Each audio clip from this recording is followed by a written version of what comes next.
What's going on, guys? My name is Brennan. This is the Franchise Tag Fantasy Football Podcast. My co-hosts Aaron and Ray are still trying to solve world hunger, so that's why they're not here with me. But I'm here to recap with you guys Week 8 of Sunday Football. No real big upsets except for one that we will talk about here. Other than that, it's a pretty standard week for most teams that were favored. They won, so everyone kind of won, probably gambling-wise in that. But let's talk about the first games here. We have Houston going into Carolina. As you can see, Houston 13, Carolina 15. I had a feeling Carolina would win this game. It just felt like two rookie quarterbacks, one versus two. I didn't really have real confidence in it, but it is what it is. We will talk for the quarterbacks first. CJ Stroud just had an okay game. I would say more disappointing than, what you expected from him. 16 for 24, 140 yards, 2 carries for 13 yards. He had a touchdown right on the goal line. Bryce Young, I guess you could say, outdueled him, but not by much. 22 for 31 for 235 yards and a touchdown throwing. It was kind of a letdown game for Stroud. I know I said to start him. It sucks. I would say it's a dud by me.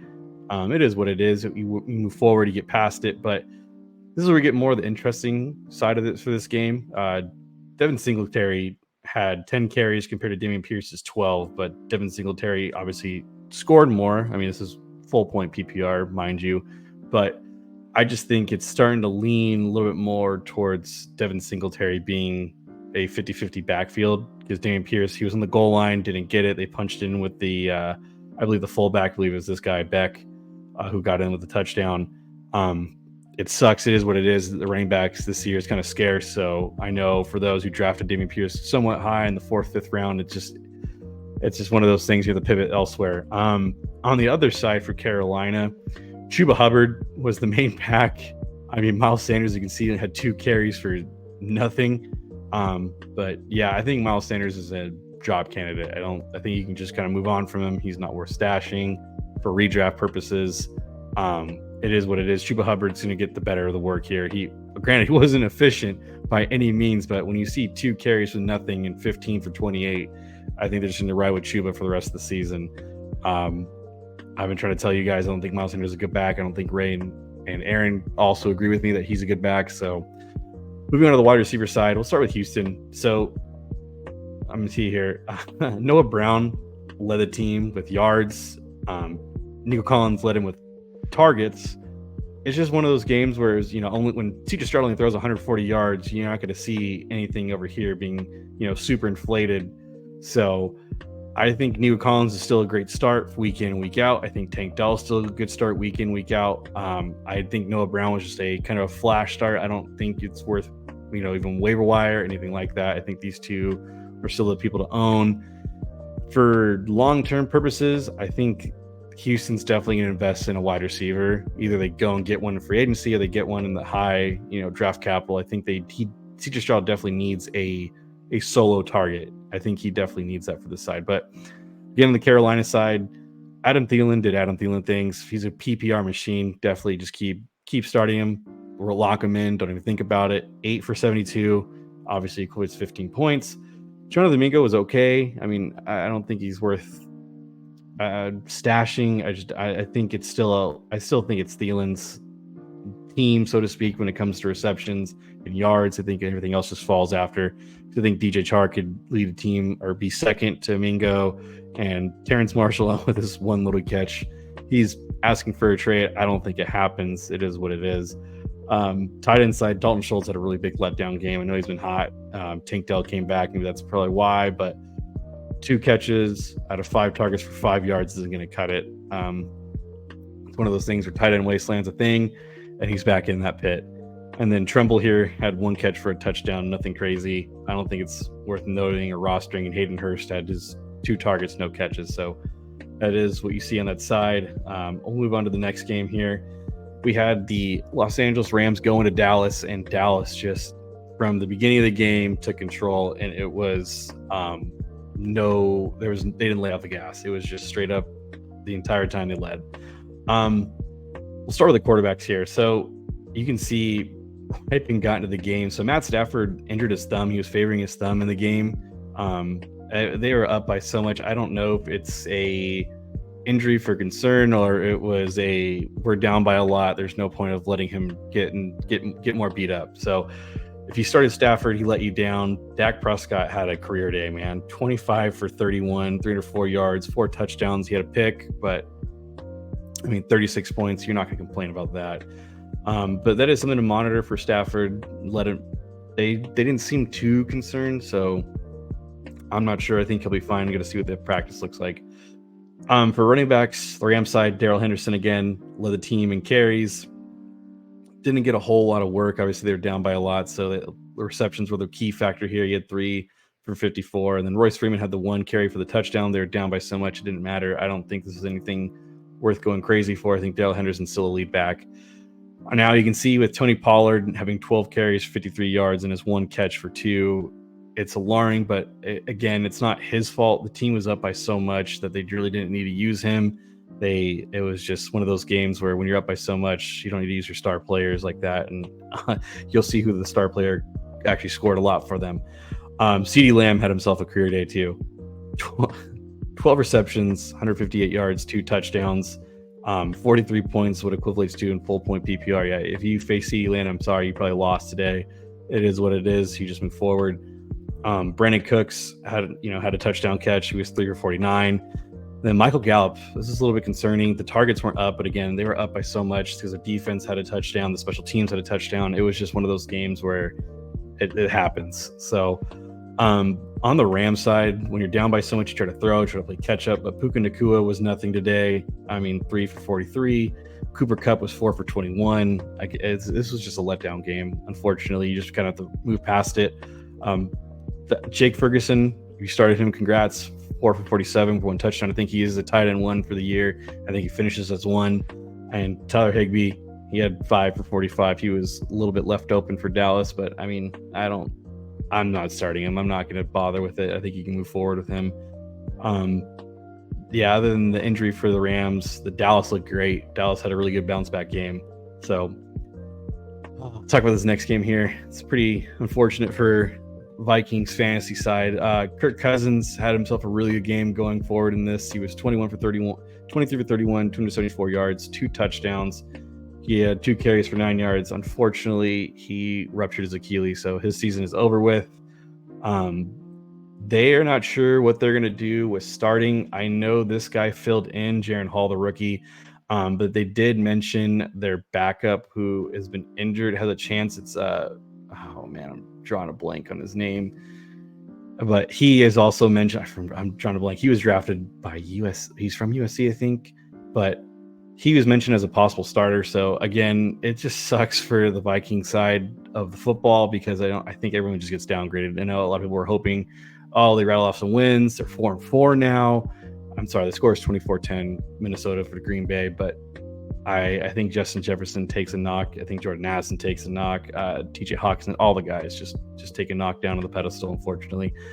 But Packers side for quarterback, Jordan Love, man, 24 for 41, 229 yards, 1 touchdown, 1 interception, a couple carries for 34 yards. This Green Bay team, it looks rough. They're in consideration for a quarterback pick. I truly mean that. I don't know. I think LaFleur's in the hot seat. I think Kundakis is on the hot seat. I don't know what this team is, man. I think Aaron and Ray would probably chime in more. Obviously, they're the fandom of that team, but I don't think Jordan Love is the future for the Packers. I don't see that envisioning him being long-term answer. I think they will definitely be in play for a quarterback in this draft if it trends this way.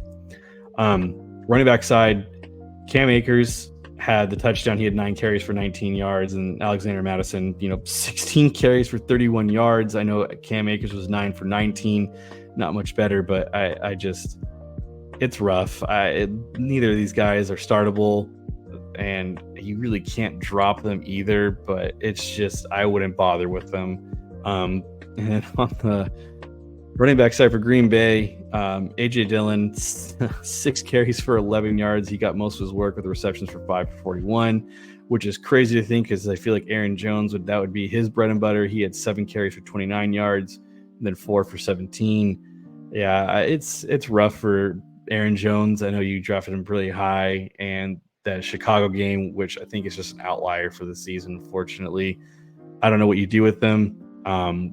Because you're not gonna if you trade them, you're not gonna get anything back in value you'd like. You just gotta hope for a bounce back, and I just don't know if that happens. You just might have to sit there and hold and just see. Obviously, you can see with the receiver side, Jordan Addison, man, 7 receptions, 82 yards, and a touchdown. He was really filling in for that Justin Jefferson role, for obviously with Kirk Cousins, but that's just long gone. KJ Osborne had himself a game, 8 for 99. I mean, this stats, you're not going to see these again. I just have a hard time seeing that with either quarterback that comes in. It's just unfortunate. Packers side, Jaden Reed led the team in receptions, tied in receptions and yards. He had 4 for 83. Romeo Doubs had, if you did start him, you got saved with the touchdown catch. He was 4 for 18 of the touchdown. And then Christian Watson is just, I'm telling you, you can bench him. I just don't think this team is trending in the right direction. They're falling apart, and 3 for 33 is just, it's not going to get you anywhere. It's not even wide receiver 3 numbers. So, tight end wise, like TJ Hawkinson, all these guys had a career day. I mean, 6 for 88 and a touchdown, 20 points, man, and it just sucks. I think the Vikings were actually looking to head in the positive direction. So I'm sorry, Vikings fans. That is unfortunate. Moving on to the next game, the New Orleans Saints go into Indy, and they just curb stomped us. It was bad. We have no DB. So trending forward, if you see your wide receiver playing Indy, start him. Even if he's a potential wide receiver 2, start him, because we have 0 DBs and we play in soft covers the entire time. And Derek Carr, if you did start him, I doubt it. He had himself a pretty good game. He always plays good against us.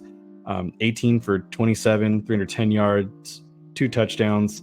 Gardner Minshew, I mean, if you're starting him in a super flex, I don't mind it. He's definitely in it. We're still the only team through 8 weeks to score over 20 points each and every game. No other team has done that in the NFL, but we are the ones. So kudos to us. But yeah, it's just unfortunate for that situation there. But Alvin Kamara is just going to keep doing what he's doing, man. 17 carries, 59 yards, and a touchdown. 4 receptions for 51 yards and a touchdown. So you played against him. You're probably not looking so hot here. Kendra Miller and Jamal Williams did get some work in. Nothing crazy, though. Alvin Kamara was still obviously the lead carry guy here. This is still an interesting situation for the Colts here, because Zach Moss had 11 carries for 66 yards and JT had 12 carries for 95 yards. And they just stopped running the ball. Even though when the game was somewhat close, they just stopped running it. It was really weird move by Steichen. But Jonathan Taylor, I think he's in your lineup. He's going to be the lead back. I mean, it's what it's looking like for most times, but I mean, Zach Moss is right there now with him in carry. So if you're starting Zach Moss as your RB2, you still can, because he's still getting the work. So kudos to you. Rashid Shaheed had himself a career game, 3 receptions, 153 yards and a touchdown. He was just torching us. Michael Thomas, I mean, he has scored, I think, in between 7 to 12 points in half-point PPR. I think this is the tweet, every week. So you're guaranteed points from him every week. And even in PPR, he just ended with 10 points. So he is a solid flex wide receiver, 3, 2, whatever you want to call it, for you every week. And then this was a dud game from Olave. 5 receptions, 46 yards. He had a wide open touchdown. It literally hit him in the face. It's pretty bad. Michael Pittman, again, all these guys, Michael Pittman and Josh Downs are definite starts, and they just show you right here, 8 receptions, 40 yards and a touchdown, and Josh Downs is just going to be a PPR monster, as you can see, 14 points, 7 receptions, 72 yards. Keep him in your lineups. Don't leave him. He's great with Gardner Minshew. So tight end wise, Taysom Hill definitely torched us. He did throw it to Rashid Shaheed for his 1 pass. He had 9 carries, 63 yards, 2 touchdowns, and then he had the 1 catch for 14 yards. This has been a positive script for him. Taysom Hill, I don't know where you have him for tight end. I don't know if you can start. I don't think ESPN has him as a tight end. I think they have him a quarterback still, but if he's listed as a tight end, I would definitely pick him up, because he's worth rostering. Nothing to really monitor here from the Colts side. Alec Ogletree had the 1 catch for 33 yards. It was a touchdown. Nothing else, nothing crazy on that play. Moving on to the New England-Miami game. New England goes into Miami. It was 17-31.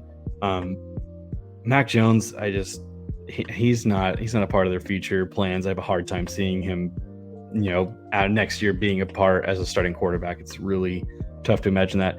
19 for 29, 161 yards, 2 touchdowns. Tua actually had a pretty decent game besides the fumble and the interception, but 30 for 45, 324 yards, and 3 touchdowns, equivalent to 27 points. So you're really happy with that. From the running back side, and it's frustrating with Ramondre Stevenson. As you can see, I own him, and it's so frustrating. He should get a lot more work with targets and receptions just because that's his bread and butter. And they just, for some reason, each week it's a gamble of is he actually going to get the work as a receiving back, and this game wasn't. So 10 carries, 39 yards, and 2 receptions for 11 yards is just very, very black game. Raheem Mostert, you started him. You're going to keep starting him until Devon Achane gets back. And even when he does get back, I think you can start him comfortably because 13 carries, 46 yards. Jeff Wilson had 5 carries, and Ahmed had 2 carries with a couple receptions. So I think Raheem Mostert's still the lead back, and I still think you're comfortable starting him until Achane gets back, which is after week 10, they said. I know because Miami goes to Kansas City next week in Germany, and then the following week is their bye. So 3 more weeks. My apologies. And then let's talk about the receivers.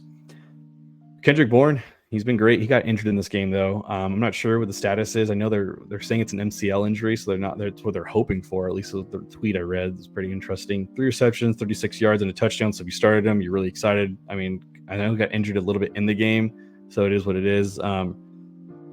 Douglas, I think he's the one that stepped up afterwards. He had 5 catches for 25 yards, and then Juju had 1 catch for a touchdown. This is nothing. You can drop him. Don't worry about it. It's not worth monitoring.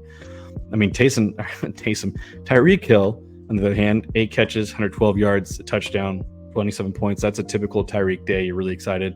And then Jalen Waddle was right behind him with 7 catches, 121 yards, and a touchdown. This is what we typically would like to see every week. You don't get that sometimes, but Tyreek Hill is now over 1,000 yards through 8 weeks, which is super impressive. So I think he's going to beat that record. I think he'll get the 2,000 yards for sure. Tight end wise, nothing here to monitor. They're all, if you started any of these guys, you were hoping for a touchdown, and none of them got a touchdown. So it is what it is. And then the most boring and then anticlimactic game, which got it super exciting in the last 2 minutes of the game, which was this one, the Jets 13, Giants 10. Zach Wilson was looking really rough in this game, and then he finally saved himself in the very end, where he led the team into the field goal to tie it, which was 7-10, and then he had the early good pass to seal the deal for them. So he'll still be the starter. When you win, doesn't matter how you win. When you win, you're still going to start. So Zach Wilson, nothing crazy here. And then as you see here, it was Tommy DeVito filled in for Tyrod Taylor. He got injured. He had a rib injury. He went to the hospital. I'm pretty sure he's going to be out. So, and Daniel Jones is still not clear to play. So it looks like Tommy DeVito will be the starter, which is not good for anybody, for the Giants, because we can look down here. Breece Hall had himself a game, 12 carries, 17 yards, but most of his work came from receptions when he had 6 for 76 and a touchdown, which I know one was like was a 50-yard run for a touchdown. But regardless, this is typically what we see from Breece Hall. Saquon Barkley, 36 carries, 128 yards. He did everything he could to try to win this game for this team, and it's just unfortunate. It's going to happen. I think the Giants should definitely consider trading Saquon away for assets, because this team has just so many holes they need to fill, and they need that with draft capital. So you already made the mistake by signing Daniel Jones all that money. Now I think you need to reevaluate your situation and trade away Saquon. So I'd be very curious to see if he will be available. I know they said they don't want to trade him, but I'd be pretty curious to see if they got a pretty enticing offer for that. Garrett Wilson, 7 receptions, 100 yards. You're really excited. Finally, you've been starting him consistently because he's been putting up wide receiver 2 numbers, but he looks like that might be wide receiver 1 numbers. I'm not sure of the check. But again, if you look here, man, look at this. This is just gross. I mean, Wandale had no catches. Darius Slayton had 1 catch for -1 yards. I mean, this is just awful. And then Darren Waller had 1 catch for 4 yards, and then he injured his hamstring, and he was done for the day. So, yeah, this is gross. I think the Giants they're the worst team in the NFL. I think you can confidently say that. They're the worst team in the NFL. That's pretty bad. Yeah, Saquon. Next week's gonna be rough for Saquon because I think every team's just gonna stack the box against them and make them throw with DeVito on that. So it's not looking so hot. Next game, Jacksonville goes into Pittsburgh, beats them 20-10. We did have another injury in this game. It was kind of a weird week for injuries. Trevor Lawrence didn't look all that great. It was a rainy day, so I don't know if you want to count for the weather or not, but 24 for 32 for 292 yards, a touchdown, interception. Didn't run. He's been running a lot, and today was just not a running day for him. 1 carry for 10 yards. As you can see here, so Kenny Pickett got injured. He has a game on Thursday. The Steelers do play the Titans on Thursday. And they're not sure if he'll play or not. It's a pretty quick turnaround. He was out of the game. He got basically sacked and just got thrown to the ground, landing on his shoulder. So let's see what happens. So Mitch Trubisky came in and did Mitch Trubisky things. He is what he is. He's a backup quarterback. 15 for 27, 138 yards, 1 touchdown, and 2 picks. He did carry it 3 times, but it's just not good. Travis Etienne is still trying to be the RB1 for the year. He's almost there. 24 carries. It's hard to beat CMC, so I acknowledge that. But 24 carries, 79 yards. He had a 2-point conversion, and he had 3 receptions for 70 yards and a touchdown. If you drafted Travis Etienne, congrats to you. You have a potential league winner there. Najee Harris, again, I still think Jalen Warren's the better back. 5 carries to 19 yards, 7 carries to 13 yards. I know it's not saying much, but 5 receptions, 42 yards is still a little bit viable as a flex. RB2, you can still, I guess, start Jalen Warren. I'm not sure. I just hate this backfield. I just wish they got rid of Najee Harris. Wide receiver side, Calvin Ridley, bounce back game, sort of, not really. I mean, 6 for 83. You're really excited as a Ridley owner. I started him today. I was really hoping for it. I'm excited seeing these numbers. Christian Kirk was kind of a letdown, 4 for 46. Steelers side, Deontay Johnson did what he's back to. He's a PPR machine, man. 8 for 85. George Pickens was saved with the 1 catch for the touchdown from Mr. Trubisky. So kudos to him. You see Austin here, nothing crazy, no one to worry about. And then tight end wise, Evan Ingram, man, 10 for 10, 88. He had a fumble loss, but I mean, this is probably tight end 2 of the week. It's pretty impressive. So you all roll them out. And then on to the next game, another injured quarterback here. So Atlanta goes into Tennessee, facing a backup quarterback. Well, basically both backup quarterbacks. They're both backup quarterbacks in my opinion. I don't think Desmond Ridder is a starting quarterback. I can't view him as that. But you can see Will Levis had himself a game, man. I think Atlanta forgot that they can have safeties to cover the top, and they didn't, because Will Levis literally just threw 4 bombs and they were just all single coverage. It was absolutely crazy to see it. So I know you see this number, 19 for 29, 230 yards and 4 touchdowns. This isn't, I am not expecting this to happen against the Steelers. Steelers are a little bit better. I'm not saying the Titans are not a bad team that's coach wise. I think the Steelers are going to monitor this tape to make sure they limit this, because this is crazy. But as you can see, Desmond Ridder got injured. He had a concussion and he was clear to go back in the game. But Arthur Smith said, "I've seen enough," and brought in Tyler Heineke, and he did what you thought he would be, a lot better. 12 for 21, 175 yards and a touchdown. This is 2 halves, so they played 2 different halves here. 8 for 12 for 71, and Tyler Heineke came in for the second half for 12 for 21, 175. I think Tyler Heineke is going to start from here on out. I think Desmond Ridder is lost his job today, because Tyler Heineke actually kept him close, because I think when they were down, it was 3-14, and it's finished the game as 23-28. So it is what it is. Running back side, Bijan Robinson. I mean, you picked him as a high pick. He's been so-so. I mean, obviously last week was a pretty disastrous week. You had to make sure that he had no headache or was sick. 11 carries, 62 yards, and a touchdown. I mean, 12 points. It's not the greatest, but you take it. On the Titans side, Derrick Henry, 22 carries, 101 yards, 4 receptions, 21 yards.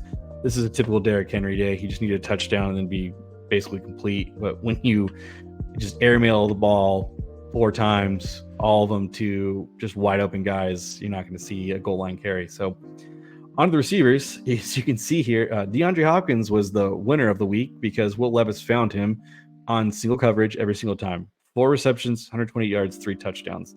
And then Westbrook-Akine had his 1 catch, which was a broken coverage, for a touchdown as well. I think Drake London is now a viable starter with Tyler Heineke. I know he was injured with a groin, but he said he felt okay to go and play. But he said he's got to listen to the doctors. So, but I think Drake London, if he's able to go next week, he's a smash start. Tyler Heineke. Tight end wise, I think even Kyle Pitts too. 3 receptions, 35 yards. I think those numbers will pick up dramatically with Tyler Heineke. So a little bit better future wise for Atlanta in that regards for fantasy purposes, not in team aspect, but for fantasy, I think it's a lot better. On to the next game. This was a really fun shootout game. Philadelphia goes into Washington. 38-31 was final score. Man, both these quarterbacks dueled, and it was a fun game to watch. Jalen Hurts, 29 for 38, 319, 4 touchdowns, 4 carries for 6 yards. He had a fumble loss actually on the tush push, and Washington said they found a way to stop it. And I mean, they stopped it the one time, but it's still, I mean, it prevented a touchdown from him getting in. So Sam Howell had himself a terrific day. That loss isn't on him. That defense was just getting torched by AJ Brown. 39-52, 397 yards, 4 touchdowns, a pick, but 3 carries for 11 yards. This was not Sam Howell's fault. Sam Howell's had a great day, and I think you can still start him going forward. Running back wise, DeAndre Swift found the end zone. They're going to do the tush push, and then he kind of faked him out, and they rolled out to the outside, and DeAndre Swift just walked in. So you're really happy with that touchdown. 16 carries, 57 yards, and a touchdown there, 14 points. Kenneth Gainwell saw a little bit of work, but nothing crazy. Obviously, more of his work was in the receiving. And then Brian Robinson, 10 carries, 59 yards, 2 receptions, 20 yards. I know he was looking great at the beginning of the year. He's kind of fizzling, he's kind of fading out, but you still start him. This is still not bad numbers in regards to running backs. Probably going to be an RB2, RB3 sort of, but you just take it for what it is. On the receiver side, oh, it's so crazy seeing Jahan Dotson having all these yards. I'll start with the Philly side, though. A.J. Brown, it was a record. If he had over 125 yards for the 6th straight game, it's a new record. So obviously I had a feeling he was going to do that. His over-under was at 88 yards. Pretty easy smash over.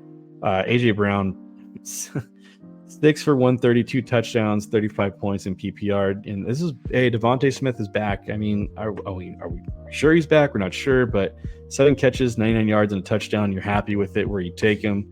But we'll talk about, and then Julio Jones had his 1 catch for a touchdown. I mean, so kudos to Julio. Always love seeing him in the end zone. Didn't see it too much with Atlanta, with Matt Ryan all those years. So you got to see it, be happy for him. Jahan Dotson had himself a big game, 8 for 108. I know you talked about cutting him. I'm eating my words here right now, but I just think it was a divisional game, a shootout game. I don't think he does this again. But if you started him, congrats. I doubt you did. But if you did, this is the guy you probably did start, was Terry McLaurin. 5 for 63 and a touchdown, 17 points. You take it, and you're super happy. Curtis Samuel, I know I've been preaching they involve him more. He did get injured in this game. He didn't come back, so that is something to monitor for this upcoming week. So to see if he does practice. And then Logan Thomas, 6 for 44 and a touchdown. You're super happy if you started him. Kudos to you. Dallas Goedert wasn't really involved in this game. He only had a couple catches for 36 yards. So it is what it is. You still start him every week because he's been more and more involved. So nothing else to take away from this game. Philadelphia is looking like the best team in the NFC, in my opinion.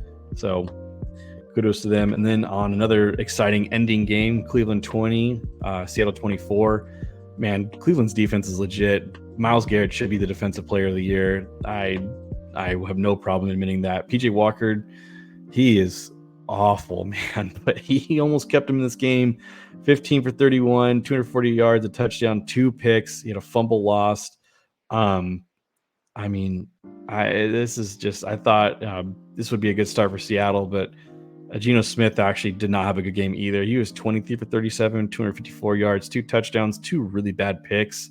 But Cleveland's defense is that D-line, the secondary, all of it. They are very good, and they will keep them in the hunt for the playoffs alone, regardless of the quarterback play for Cleveland.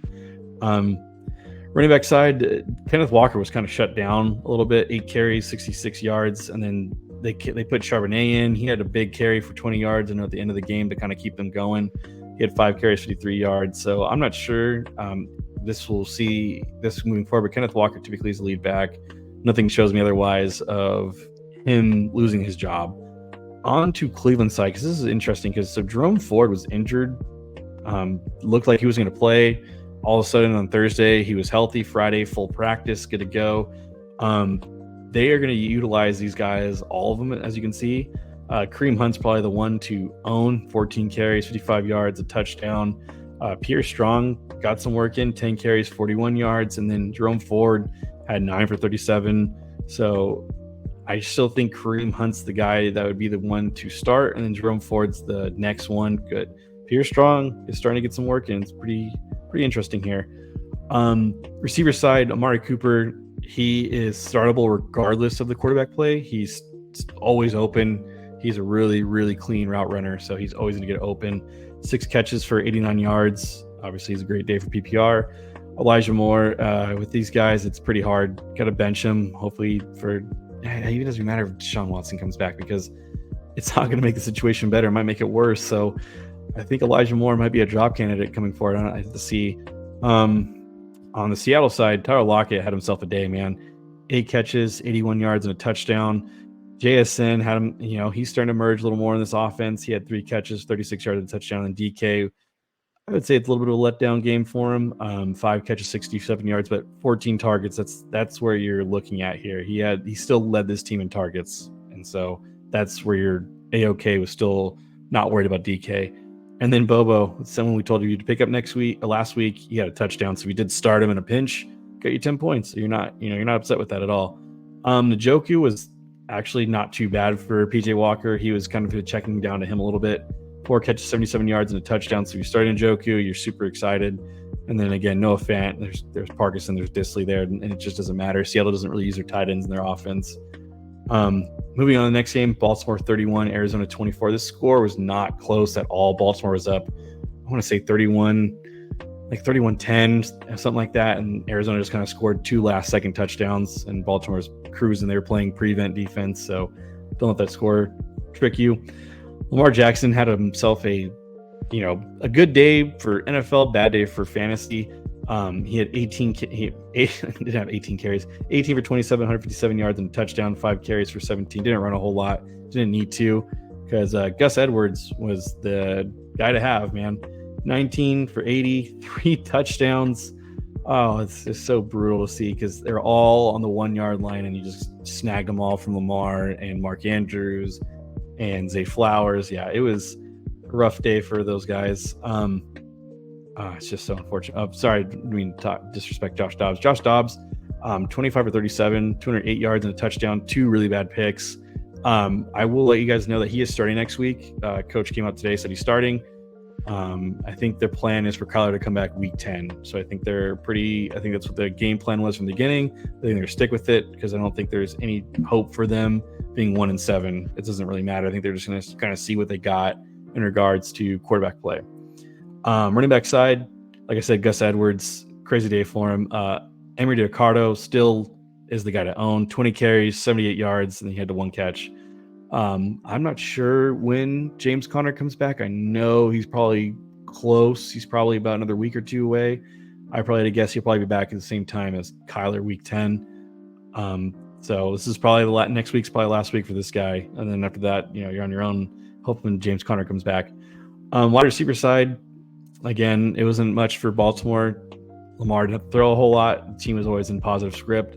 So this is something I'm not really looking at. It's so crazy. 5 for 19, Zay Flowers is a pretty letdown game. But on the Arizona side, Hollywood Brown, 6 for 33 and a touchdown. You're super excited. Michael Wilson, the rookie, 4 for 58. Rondale Moore, not really getting used. He's kind of a gadget player, so you're really hoping for those big breakout plays, and it doesn't really happen. And then, as you can see, Mark Andrews, 4 for 40 and a touchdown. You started him, obviously you had him. You're really excited. He was the one to get the touchdown compared to Zay Flowers or Odell or Rashad Bateman, any of those guys. So it is what it is. And then Trey McBride, with Zach Ertz being out, I think he is number 2 in that pecking order. So 10 for 95 and a touchdown. You were super excited if you picked him up and started him, because I would be jumping for joy. I definitely started him in a lot of DraftKings. He was super cheap, $3,200. Played him as all my tight end spots. So he will definitely be someone worth picking up and starting from here on out. On to the next game, which was the Upset of the week, definitely Kansas City, who was I think 16-0 entering this game against Denver, and Denver finally snapped it. Man, everyone's gonna. So there's some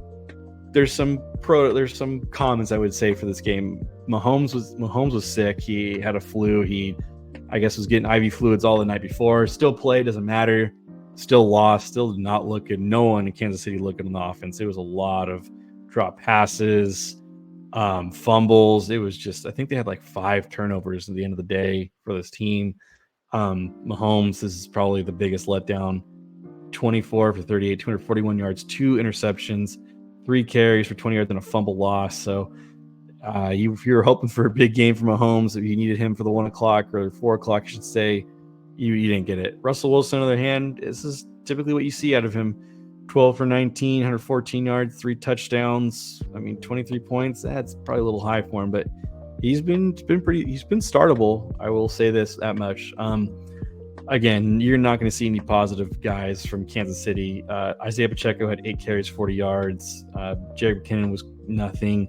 So Javonte Williams is actually, I know this is heading in the positive direction, but man, he was definitely utilized. 27 carries, 85 yards, 3 receptions for 13 and a touchdown.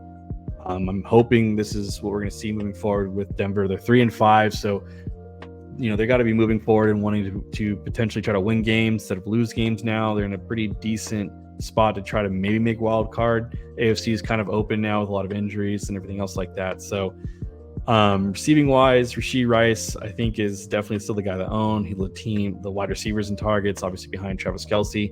But Jerry Jeudy, 2 for 50 and a touchdown. Cortland Sutton, 2 for 29 and a touchdown. So if you started him, you got okay numbers out of him.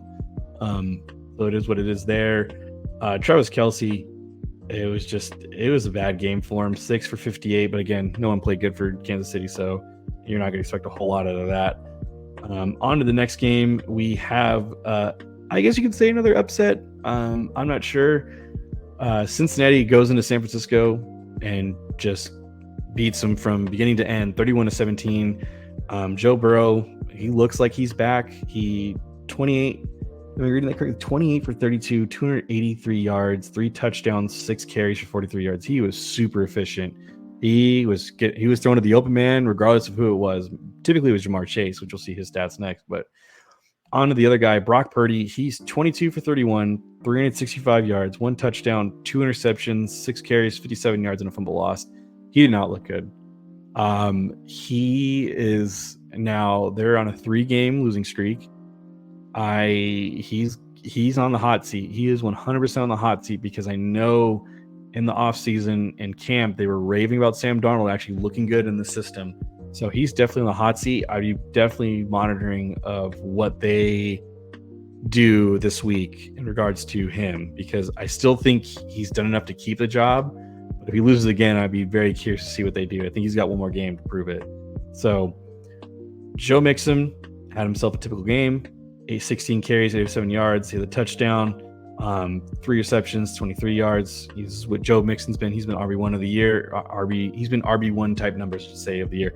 Obviously, the guy to the right of him, Christian McCaffrey, is the RB1, I should say.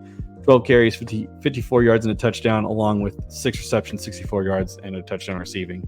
Christian McCaffrey is probably going to be the fantasy football MVP by a mile. Obviously, now with Justin Jefferson losing his quarterback, and it's not going to matter. So it is what it is there. Receiving wise, Jamar Chase, this is the typical game you see from Jamar Chase. 10 receptions, 100 yards, and a touchdown. Tyler Boyd found the end zone. T. Higgins, I mean, I know he's working back from injury, but 5 for 69. You're not upset with that. It's decent numbers, but where you drafted him is probably where you're still a little upset. You'd like to see him have the T. Higgins or the Tyler Boyd number compared to what he had. So on to San Francisco side, maybe they are missing Debo and this offense, but it's kind of crazy to think when you have him, McCaffrey, Ayuk, and Kettle that they're missing Debo out of all things. But Ayuk, 5 for 109. This was a good game for him. Just their negative scripts, they had to throw a lot, and he was a part of it. As you can see, no one else on the team besides Ayuk and McLeod were the only ones getting targeted, not Juwan Jennings. So you can, I know you picked him up last week and started him. You can definitely drop him. He's not a part of the game plan, definitely. But George Kittle had himself a career day. I don't know if it was his best day, but 9 for 149. You're definitely taking that to the bank and super excited. He was just constantly being checked down to the entire game when they were down in the fourth quarter, and Cincinnati was letting him be open. So I don't think I think if Debo comes back, he definitely goes back to a blocking type tight end. But when one of them goes out, his numbers definitely skyrocket. So we'll have to see what Debo does. But it is a little bit concerning though for San Francisco in regards to that, because Sam Darnold comes in. We have to see what his tendencies are. On the final game, we had Chicago going into Los Angeles, is what we expected, 13-30. Los Angeles had control of the game the entire time, from beginning to end. Justin Herbert was super efficient, 31 for 40, 298 yards, 3 touchdowns, compared to Tyler Badgett, the backup here. He definitely is the backup for a reason. 25 for 37, 232 yards, 2 interceptions. My apologies, guys. He's a backup. It's Justin Fields' team. I know a lot of people were like, oh, he was super efficient last week. It was against the Raiders, guys. The Raiders don't have a good defense. Chargers don't even have a better defense, and he still was not efficient. So I think Justin Fields securely has this job now. Is it long term? I don't know, because they have a ton of draft capital and they probably have picks 1 and 4 now, or picks 2 and 4. They have nice draft capital. Running backs wise for Chicago, I will say Roshan was healthy for this game, and so was Deontay Foreman, but it didn't matter. It was so bad that Darrington Evans was the one who came in and got the touchdown and the work for them. I think it was just native game script, so it didn't matter. I don't know next week what they're going to do. If I had to guess, I still think Deontay Foreman is the lead back, but that doesn't say much. Moving on to the Charger side, Austin Eckler. This was a typical Austin Eckler game. 7 receptions, 94 yards, and a touchdown. He did have a fumble at the end, and then 15 carries for 29 yards. My apologies. Typically what you see from him. He's a lot more, when he's more involved in the passing game, the Chargers typically do better, and that's what it was. Wide receiver side, DJ Moore, 455. You have to start him. It is what it is. At least you got your positive points. Darnell Mooney's not worth mentioning. Keenan Allen, again, leads the team in targets and receptions with 8 for 69. Quentin Johnson saw some work because Joshua Palmer was in this game, was injured, and came back and was just kind of there as a decoy, I feel like, but 5 for 50. It's heading in the right direction. I'm not still confident in him, but I think it's heading in the right direction, I guess, compared to what I thought of him before. So tight end wise, Darnell Parham filled in for Gerald Everett being out, 4 for 43 and a touchdown. Cole Kmet actually did pretty well too. But he was also part of the check down process for Badgett. So if you did start him, kudos to you guys. But I think with Fields, Fields is going to be coming back next week potentially. It's not 100% confirmed, so don't quote me on that just yet. I'll give you guys more information after tomorrow's game. But all right, guys, I appreciate you guys sticking around this long. It means a lot to me and this channel and this podcast and to us. If you guys have any questions or comments about players, about who you should start, who you should drop, who you should trade for, let us know in the comments. We definitely will respond back. We will see you guys tomorrow night after the Monday Night Football game between the Lions and the Raiders. So if you have any Monday Night Miracles, let us know in the comments. Peace out, guys.